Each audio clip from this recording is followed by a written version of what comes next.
आसानी से थकान लग जाती है,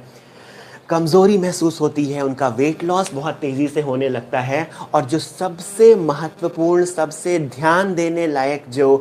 बेसिक सिम्टम, जो लक्षण पेशेंट दिखाता है, कुछ मरीज़ों में ऐसा पाया गया है कि उनके जो एब्डोमेन का एरिया है, उस एब्डोमेन के एरिया में उनको एक ड्रैगिंग सेंसेशन, एक खिंचाव, तनाव सा फील होता है एब्डोमेन के एरिया में, क्योंकि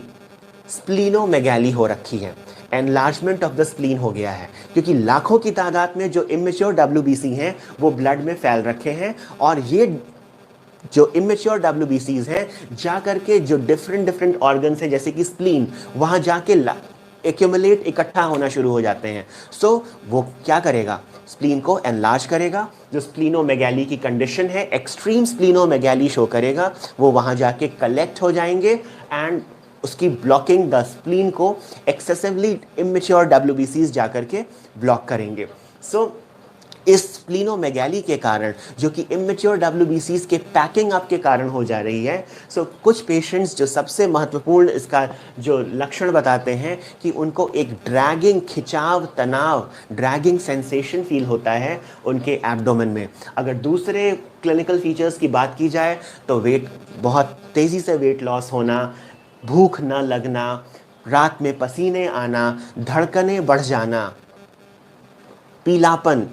अलग सा बॉडी में अलग सी पीलापन देखा गया है। और क्योंकि WBCs जो हैं वो इमेच्योर फॉर्म में हैं और WBC का बेसिक रोल होता है इन्फेक्शंस को लड़ने के लिए, सो जो क्रॉनिक माइलॉइड ल्यूकेमिया के जो पेशेंट्स होते हैं उनमें बहुत फ्रीक्वेंट इन्फेक्शंस होते रहते हैं। वो उनकी इन्फेक्शंस को लड़ने की जो इम्यून पावर है, जो उनकी रोग प्रतिरोधक क्षमता है, वो बहुत तेज़ी से उनमें उसमें गिरावट आ जाती है। सो फ्रीक्वेंट इन्फेक्शंस को ये पेशेंट्स प्रीडिस्पोज करते हैं।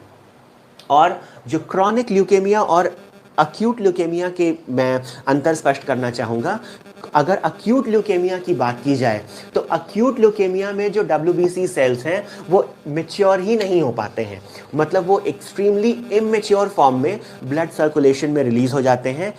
अगर इसका विपरीत अगर क्रॉनिक ल्यूकेमिया को देखा जाए, क्रॉनिक ल्यूकेमिया से अगर कंपेयर किया जाए तो इसमें जो